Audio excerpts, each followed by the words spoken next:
Good morning guys. তো আজকের ব্লগটা খুবই আলাদা হতে চলেছে, কারণ এখন বাজছে ভোর 4:35।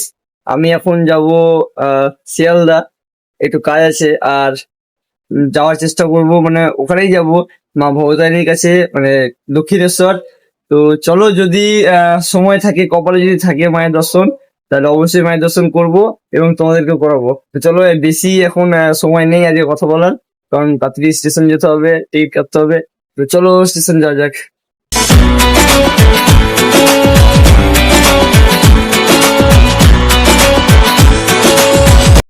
সত্যি কথা বলতে আজকে ব্লগ করার আমার কোনো ইচ্ছাই ছিল না। তবে ভাবলাম যে যখন অত দূরে যাচ্ছি, মায়ের কাছে যাচ্ছি, তো আমার সঙ্গে সঙ্গে তোমাদেরও দেখা উচিত। তো তোমরা বেশি করে জিনিসটা দেখো, ফলো করে রাখো, সাবস্ক্রাইবটা অবশ্যই করে দাও, যেন এরকম এরকম ব্লগ দেখতে পাও। আর নিজেও দেখো, সবাইকে দেখার সুযোগ করে দাও, কারণ জানি অনেকজন অনেক দূরে দূরে থাকে, মায়ের দর্শন করা যায় না। আমি যেমন প্রায় মায়ের এখান থেকে ডিস্টেন্স 200 কিলোমিটার, 200 কিলোমিটার দূরে আমি থাকি। তো সবসময় তো যাওয়ার সুযোগ হয়ই না, যাবো যাবো করে যাওয়া হয় না। তো আজকে যখন সুযোগ হচ্ছে, আমি যাচ্ছি। মন্দির যেতে পারবো কিনা জানি না, কারণ আমি যাচ্ছি আজকে দুটো কাজে। তোমরা সবাই জানো আমি সেদিনকে ছবি বের করেছিলাম অডিশনের জন্য। তো আজকে টালিগঞ্জে যাব, ছবি জমা দেবো। আর আরো একটা কারণে যেটা যাচ্ছি, আমি আমার মাতাজির সঙ্গে দেখা করতে যাচ্ছি। মানে আমার পাড়াতে সারদা মিশন আশ্রম আছে। তো সেখানে আগেকার যে মাতাজিগুলো ছিলেন, ওনারা এখন কলকাতায় থাকেন। তাই ওনাদের সঙ্গে দেখা করতে যাচ্ছি প্রায় 9 বছর পর। তো সেই কারণে আজকে আরো যাচ্ছি। তো চলো স্টেশন যাওয়া যাক। এই দুজনকে শুধু দেখো। তো ফাইনালি আমি যে ticket counter, so finally guys আমি পৌঁছে গেছি টিকিট কাউন্টার। তো চলো এখান থেকে টিকিটটা কাটা হোক, তারপরে যাওয়া যাক। ভাই, কথায় আছে না, কিছু ওভার স্মার্ট পাবলিক হয়। তো আমি বেসিক্যালি ব্লগটা টানছিলাম, ভিডিওটা হয়তো দেখতে পাবো, আমি কাটবো না, জিনিসটা আমি রাখবো। দুটো ছেলে দেখবে গাড়িতে আছে, মানে কিছু আগে ছিল। আমার ঘর থেকে জিজ্ঞাসা হচ্ছে যে কিসের ভিডিও বানাচ্ছি, মানে জিআরপি তো এরকম কোনো তো ভিডিও মানে বলে না। আমি বললাম যে আমি বেসিক্যালি ব্লগ বানাই, আমি ব্লগের ভিডিও বানালাম। বলছি তুমি দেখলে না আমরা আমরা চলে এসেছি। বললাম আপনাদেরকে তো নিইনি, আমি তো উপর দিকে এনেছি ক্যামেরাটা। বলছে না, বলবো তো। বললাম আপনাকে বলার মতো তো কিছু দেখিনি যে আপনাকে বলবো। মানে নেহাতি আমি একটা পবিত্র জায়গাতে যাচ্ছি, ভালো মন নিয়ে যেতে চাই, তাই কিছু বললাম না, বেশি কিছু হালকার উপর দিয়ে দিলাম, নালে সমাজ রেও না। समझ रहे हो समझ रहे हो आप समझ रहे हो। চলো এখন নামছি, বুঝতে পারছো। স্টেশন এখন ফাঁকা গাইস, আমি দেখাচ্ছি তোমাদেরকে দৃশ্যটা দেখো। কিছু এখন বাসছে, ও অনেক আগে চলে এসেছি, 5টা বাজিনি। দেখো অবস্থাটা, 5টা 41 ট্রেন। এই মেঘের ভিউটা সত্যি দারুণ এসেছে। এই যে গোটা প্ল্যাটফর্ম ফাঁকা। ঠিক আছে, এই প্ল্যাটফর্মে যদি মানে ট্রেন যদি ধরি, তাহলে আজকে লাভে লাভ, একদম ফাঁকায় ফাঁকায় যেতে পারবো। আমার ভয় 2-3 রকমের, কারণ কালকে রবিবার, অফিস টাইম ছুটি, আজকে শনিবার। তো আজকে ভিড় বাড়তেও পারে, আজকে ভিড় কমে যেতে পারে। কমার চান্সটা হয়তো, মানে বেশি চাপটা হয়তো রাতে আছে, কারণ এখন সব ডিউটি টাইমে যেরকম যায় সেরকমই যাবে। বা হয়তো আজকে কয়েকজনা বাড়ি চলে আসে ছুটির আগের দিনকে, এক্সট্রা ছুটি নিয়ে নেয়। তো সেই হিসেবে ভিড়টা কম হতে পারে। মেবি এখনও জানি না আমি কোনটা হবে কোনটা হবে না। তো চলো এই সামনের থেকে ওই পেছনেরটায় যাবো, কারণ ওখান থেকে সুবিধা হবে আমার শিয়ালদায় নামতে। তো চলো, এখন যা খাপিয়ে গেলাম আস্তে আস্তে। শুধু এখন তোমরা স্টেশনের পরিবেশটা দেখো, মানে কতটা সুন্দর লাগছে। আস্তে আস্তে লোকজন এই যে বাড়তে শুরু করলো, সব থেকে বেশি টেনশন আমার তখনই হতে লাগেছে যে লোকজন বেড়ে গেলে সিট পাবো কি পাবো না। কারণ সামনে দেখো, সামনে লোকজন, পেছনে লোকজন। ট্রেনে ওঠার পর যেমনটা কি এখন বুঝতেই পারছো, ট্রেনের ভিতরে আছি। আর ভেতরটা ভিড় ধরো আস্তে আস্তে ভালোই হতে লেগেছিল। আমি জায়গা পেয়ে গেছিলাম প্রথমে, তার জন্য খুব একটা আমার অসুবিধা হয়নি কাটতে। এই যে ট্রেনের ভিতরে বসে বসে আমি চুলটা একটু ঠিক করছিলাম, কারণ হাওয়া দিচ্ছিল। আর বসার সিটটাও জানলার ধারেই পেয়েছিলাম, মানে আমার আগে একজনের ছিল, এটাই যা। তবে ঠিকঠাকই ছিল। আর প্রচন্ড গরম লাগছিল, হাওয়া থাকলেও প্রচন্ড গরম ছিল। Next train. তো এখানে আমি আরেকটা ট্রেন চেঞ্জ করে আবার একটা ট্রেনে উঠলাম, কারণ শিয়ালদা থেকে আমি আবার দক্ষিণেশ্বরে ডানকুনি লোকাল ধরেছি। তো ট্রেনের ভিতরটা এই ট্রেনগুলো ফাঁকা থাকে, এই ট্রেনে এতটাই ফাঁকা থাকে যে ভেতরে ফুটবল খেলতে পারবা। সেদিকে এখন জল পড়ছে ভালোই। তো এই যে মেট্রো চলে গেল। এই যখন আসছিলাম শিয়ালদা ঢুকলাম তখন জল পড়ছে, শিয়ালদা থেকে বেরোলাম তখন জল পড়ছে। তখন তো দেখলেই একটা ট্রেন ধরে একটা এক্সচেঞ্জ করলাম, কারণ এখন দক্ষিণেশ্বর যাচ্ছি। তো এক্সচেঞ্জ করতেই হবে, কারণ ফার্স্ট মর্নিং এর ট্রেনটা ওই টাইমে দাঁড়ায় না দমদমে, যে কারণে দমদম হয়ে আবার যেতে হচ্ছে, কিছু করার নেই। তো ভিউটা দেখো, ভিউটা খারাপ নাই, দারুণ লাগছে দেখতে। চারি সাইডে বড় বড় ফ্ল্যাট, সবুজ গাছপালাও আছে এদিকে, সুন্দর দৃশ্য। Train to gain Amar Porch. তো গাইস ফাইনালি দক্ষিণেশ্বর স্টেশনে নামলাম। এখানে আসা খুবই সহজ, যারা দূর থেকে আসবে তারা শিয়ালদায় এসে শিয়ালদা থেকে ডানকুনি লোকাল ধরলেই দক্ষিণেশ্বর পেয়ে যাবে। এবং যারা আর একটু শর্টে আসতে চাও তারা দমদমে নেমে পড়বে, দমদম থেকে ডানকুনি লোকাল পেয়ে যাবে, সেখান থেকে চলে আসবে। এবার এখান থেকে মা ভবতারিণী মন্দির বেশি দূর নয়, 10-15 মিনিটের সামথিং। তো আমি এখন যাবো আগে মাতাজির সঙ্গে দেখা করতে। তো আগে যাবো বেলুড় মঠের দিকে, মাতাজির সঙ্গে দেখা করব, একটু কথা আছে, কথাটা বলবো। তারপরে যদি পারি তো মায়ের কাছে অবশ্যই যাবে। চলো tata. Asome Pubis Kullam. So finally আমি আশ্রমের ভিতরে এলাম। এখানে সিকিউরিটি গার্ড সত্যি মানে অবশ্য উনি ওনার কাজ করছে।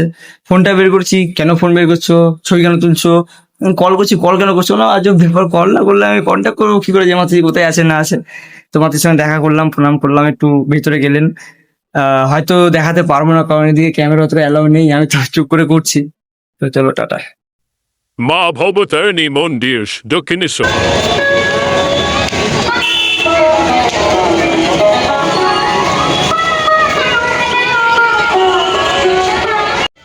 তো আমি এখানে মন্দিরের ভিতরে প্রবেশ করলাম। মন্দিরটা সত্যি বলতে প্রচুর বড়।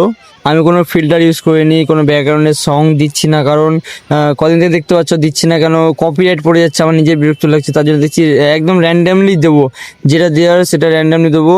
আর কালকে রোদ প্রচুর ছিল, তোমরা ভালো করে দেখো, ওই দেখো মায়ের মন্দিরের চূড়া, তোমাদের জন্য আমি জুম করে দেখিয়ে দিলাম। তো ফোন টোন সব জমা নিয়ে নিয়েছিল, এটা আমি পরে ঠিক বলে দেবো তোমাদেরকে। After 10 minutes. ভাই সত্যি কথা বলতে গেলে এর নিয়ম আলাদা। তো ফোন টোন সব জমা নিয়ে নিয়েছিল, সেই কারণে দেখাতে পারলাম না। আর রোদের পরিমাণটা প্রচন্ড বেশি, খালি পায়ে মন্দিরের ভিতরে ঢুকেছিলাম। যাক, মা আজকে চেয়েছিল দর্শনটা হলো, তোমাদেরকে দর্শন করাতে পারলাম না, তার জন্য আই এম সো সরি। কিন্তু কিছু করার নেই, ফোন ব্যাগ সব নিয়ে নিয়েছিল, গিয়ে দর্শন করে এলাম, ভালো লাগলো। এবং তোমরা অবশ্যই এসো দর্শন করার জন্য, আর প্রস্তুতি নিয়েই এসো, কারণ হুটহাট করে আসলে অসুবিধা। আমি যেমন হুটহাট করে এসেছি, দেখা হবে কি হবে না সেভাবে। যদি তোমরা পুজো দেবো বলে আসো তাহলে সময় নিয়ে এসো, কারণ সময় লাগতে পারে। তো চলো বেরোনো যাক। Few minutes later. তো গাইস আমি মন্দির থেকে বেরিয়ে এলাম, এবার আমি যাব আমার গন্তব্যস্থল টালিগঞ্জে অডিশনের জন্য ছবি জমা দিতে। তো চলো এখান থেকে আমি সোজা যাচ্ছি মেট্রোতে গিয়ে তোমার টালিগঞ্জে নামবো, মহানগর কুসুম কুমার স্টেশন। তো চলো যাওয়া যাক। Welcome to Metro Rails. আমি মন্দির থেকে সোজা বেরিয়ে এসে মেট্রো প্রথমে খুঁজে পাচ্ছিলাম না, তো ফাইনালি মেট্রোতে এলাম। এই যে মেট্রো দেখতে পাচ্ছ তোমরা, আসলে মেট্রো আমার ভালো লাগে বলতে, ভিড় হলেও গরমটা লাগে না, এসি টেসি চলে তো বেশ ভালোই লাগে বসে থাকতে। টালিগঞ্জ। এই হলো কলকাতা টালিগঞ্জ, ওই যে সামনে মহানায়ক উত্তম কুমার স্ট্যাচু। এই আমরা মেট্রো থেকে বেরিয়ে আসলাম, মানে আমরা বলতে আমি, আর আমার সঙ্গে তোমরা আসো, তার জন্যই তোমাদেরকে নিয়ে কথাটা বললাম। তো আমার আসতে এখানে খারাপ লাগে না, বেশ ভালোই লাগে। এটা একটা স্বপ্নের শহর, সবার স্বপ্নে পূরণ হয়েছে জানি না, আমার স্বপ্নটা পূরণ হবে কিনা, তবে চেষ্টায় পড়ে আসি অনেকদিন ধরেই। আবারও একবার সেই আশা ভরসা নিয়ে আসলাম, জানি না কতটা কি হবে। তো চলো যাওয়া যাক। আর স্টুডিওর ভিডিও আমি হয়তো করতে পারবো না, কারণ করতে বেসিক্যালি দেয় না, শুটিং যেহেতু চলে। আমি এরকম করার চেষ্টা করেছি, করতে দেয়নি। তো আশা করি আজকেও পারবো না। তো তোমাদেরকে বাইরে থেকে এইটুকু দেখাচ্ছি, এইটুকুই দেখো, বাদ বাকি যতটা পারবো আমি দেখাবো। এটা হচ্ছে টালিগঞ্জের বিখ্যাত স্টুডিও, টেকনিশিয়ান স্টুডিও। এই স্টুডিওতে কাজ করার স্বপ্ন সবার থাকে, বিশেষ করে যারা আর্টিস্ট তাদের তো থাকেই। তো প্রথম শুরুটা এখানেই করলাম, জানি না হবে কিনা আমার। চলো দেখা যাক কি হয়। Go to back. তো গাইজ আমি এখন ভারত লক্ষ্মী স্টুডিও থেকে বেরোলাম, মানে এতটাই চাপের মধ্যে ছিলাম, ভিডিও করার কথা মনেই নেই। প্রায় 1-1.5 ঘন্টা দাঁড়িয়েছিলাম প্রোগ্রামের জন্য। বেরিয়ে এলো, ছবি জমা দিলাম, বললো ঠিক আছে, আমরা এর মধ্যে তোমাকে একদিন ডাকবো অডিশনের জন্য। তো সবাই প্রার্থনা করো যেন হয়ে যায়। আর ফোনে দেখা হলো যে সিরিয়ালটা আছে, সে তার সবার সঙ্গে দেখা হলো, কথা বললাম, ছবি তুললাম, সেই প্রোগ্রামের সাথে কথা বললাম। উনি বললেন যে 2 দিন পরে সেটা নিয়ে জানাবে। তো জানি না কি হবে, তবে 2 জায়গাতে তো হয়ে গেছে আপাতত। এবার বাকিটা তোমাদের আশীর্বাদের উপরে খেলবে। তো চেষ্টা অবশ্যই করবো। আমি এবার টালিগঞ্জ থেকে শিয়ালদা যাবো, শিয়ালদা থেকে বাড়ি যাবো। তো চলো বাড়ি যাওয়া যাক। Kolkata local bus.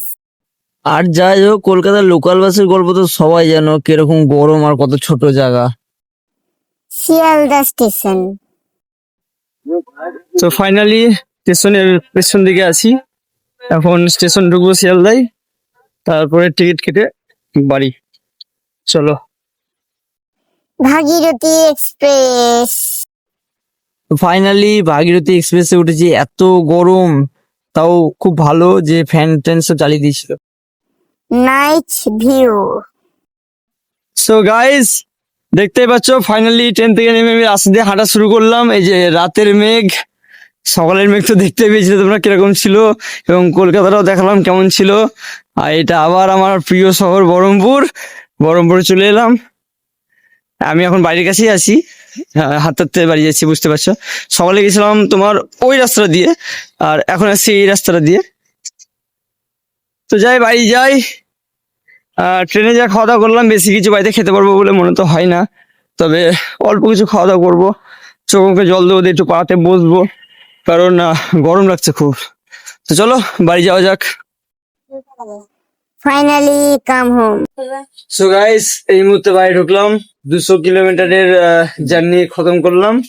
এবার দুটো খাওয়া দাওয়া করবো, দিয়ে ঘুম দেবো। চলো, গুড নাইট। গুড নাইট, যাও শান্তিতে ঘুমাও, সবাই যাও।